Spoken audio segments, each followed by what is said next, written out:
தமிழ் நெஞ்சங்களில் என்றும் நீங்கா இடம் பிடித்த முரளியின் மகன் அதர்வா தனது தந்தையின் நடிப்பில் வெளியான இதயம் படப்பின்னணியை மையமாக உருவாகி இருக்கும் இதயம் முரளி படத்தின் திரைலர் தற்போது வெளியாகி இணையத்தில் ட்ரெண்டாகி வருகிறது.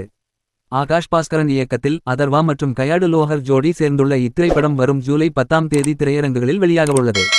மேலும் இந்த படத்தில் ஃபஹத் பாசில், நட்டி நட்ராஜ், தமன், பிரீத்தி முகுந்தன், சின்னி ஜெயந்த், பரிதாபங்கள் சுதாகர், திராவிட் செல்வம், ரக்ஷன் ஆகியோர் நடித்துள்ளனர். 3 நிமிடங்கள் ஓடக்கூடிய இந்த ட்ரெய்லரின் ஆரம்பமே கவித்துவமான வரிகளோடு ஆரம்பிக்கிறது. என்ன மாதிரி காதலை சொல்ல முடியாதவங்க எத்தனையோ பேரு இருக்காங்க. அவங்களால காதலையும் சொல்ல முடியாது, அதற்கான காரணத்தையும் சொல்ல முடியாது. காதல் வசனத்தோடு ட்ரெய்லர் தொடங்குகிறது. 90களில் வெளியான இதயம் படத்தில் மறைந்த நடிகர் முரளி எப்படி தனது காதலை இறுதிவரை சொல்ல முடியாமல் மனதுக்குள்ளேயே பூட்டி வைத்திருப்பாரோ அதே போன்ற ஒரு அழுத்தமான ஒன் சைட் லவ் கதைக்களத்தில் அதர்வா நடித்துள்ளார் என்பதை ட்ரெய்லர் பார்க்கும்போதே தெளிவாக புரிய வைக்கிறது.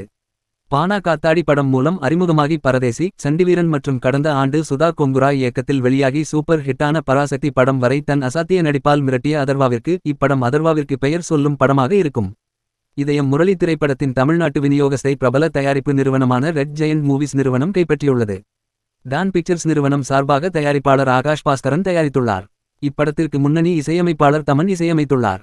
ஏற்கனவே இப்படத்தில் இருந்து தமன் பாடலாசிரியர் விவேக் எழுதிய கட்டழகி பாடல் வெளியாகி சோசியல் மீடியாக்களில் ட்ரெண்டிங்கில் இருக்கிறது. காதல், எமோஷன், தமனின் பின்னணி இசை என அனைத்தும் கச்சிதமாக கலந்துள்ள இதயம் முரளி படத்தின் திரைலர் தியேட்டருக்கு செல்லும் ஆவலை ரசிகர்களிடம் தூண்டியுள்ளது.